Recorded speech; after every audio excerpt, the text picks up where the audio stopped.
Direktur Eksekutif Carta Politika Yunarto Wijaya mengatakan hasil survei menunjukkan elektabilitas Capres sudah mengerucut pada dua nama, yakni Ganjar Pranowo dan Anies Baswedan.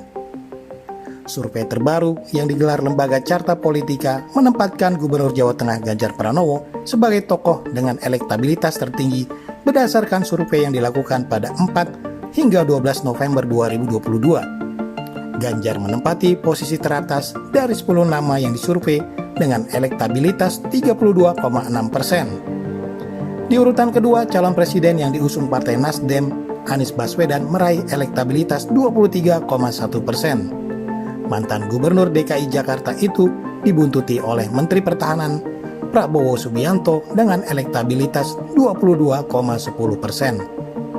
Di luar ketiga nama itu, survei yang digelar Carta Politika juga memunculkan 7 nama lain.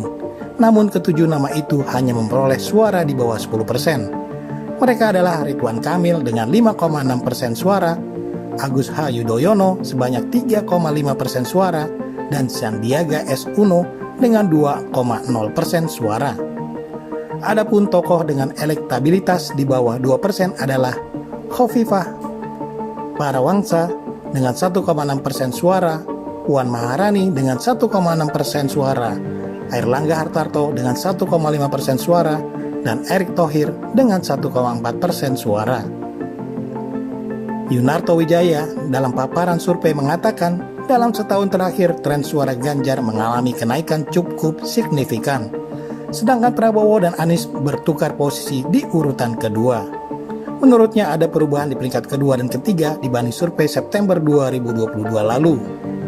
Pada survei Desember 2021, politikus Partai Demokrasi Indonesia Perjuangan itu baru memperoleh 28,2% suara.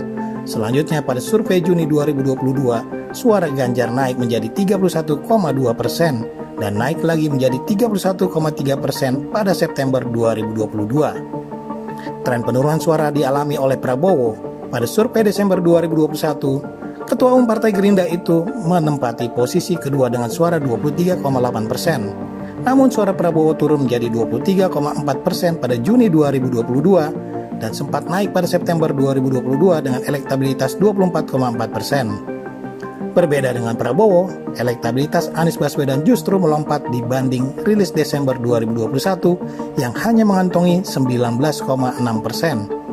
Kenaikan suara Anies paling terasa setelah deklarasi sebagai calon presiden pada Oktober 2022. Pada survei September 2022, suara Anies hanya 20,6% naik menjadi 23,1% pada November 2022. Menurut Yunarto, dari survei yang dilakukan sudah mulai terlihat adanya pola perilaku pemilih terhadap calon presiden. Ia mengatakan saat ini pembacaan capres mulai mengerucut pada dua nama, yaitu Ganjar dan Anies.